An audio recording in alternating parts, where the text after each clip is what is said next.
तुला एकदा सांगितलं कळत नाही का? नाही घ्यायचं तुला समजून मला? तोडायचं का रिलेशन तुला?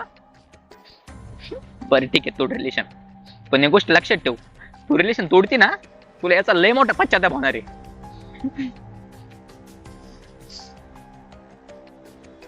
मला माझ्या जुलग मित्राला फोन करावा लागेल. अरे तू एवढा आयडिया तिच्यासाठी तू काही कर. त्याला काय विषय पाहिला त्याचाच फोन आलाय. अरे बोल ना रमेश. आपला शेवटचा फोन आहे आयुष्यातला. काय तू आता कुठे आहे? जुन्या नदीवरती फाशी घेतोय मी. येडा झाला का रे? थांब रे, आलो तिथं 2 मिनिटं थांब.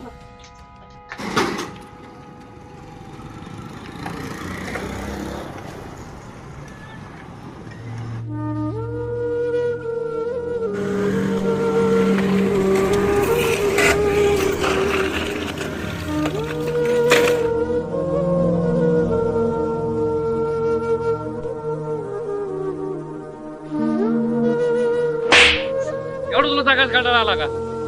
मला तुला माहिती ना, मी त्याशिवाय नाही राहू शकत रे. हे रामश्या, अरे तू फाशी घेतली म्हणजे सगळं संपलं का? अरे हा ना रामश्या, अरे तू फाशी घेतल्यानंतर तुझ्या घरी आई वडील बहीण भाऊ यांना कोण सांभाळणार रे? यांचा थोडाफार विचार केला का नाही तू? अरे मूर्खा, तुझ्या जीवावर सगळं घरदार चालतंय. आणि हा तू जर फाशी घेतली ना तर तुझं सगळं घरदार रस्त्यावर येईल. अरे त्यांचा थोडा विचार कर. ती आई वडील बहीण भाऊ यांच्याकडे थोडं बघ तू. अरे पोरींचं काय, हे वेळेनुसार माणसं बदलतात. हे बघ रमेश, तुला एक मित्र म्हणून सांगतो, त्या पोरींपाशी काही नाही. अरे त्या आईवडिला लहानचं मोठं तुलासाठी केलं तू फाशी घ्यावं म्हणून.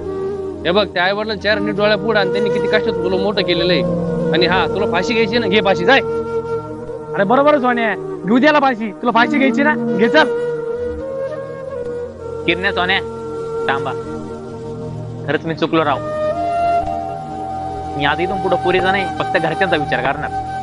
आणि हा मित्र असू दे फक्त तुमच्यासारखे.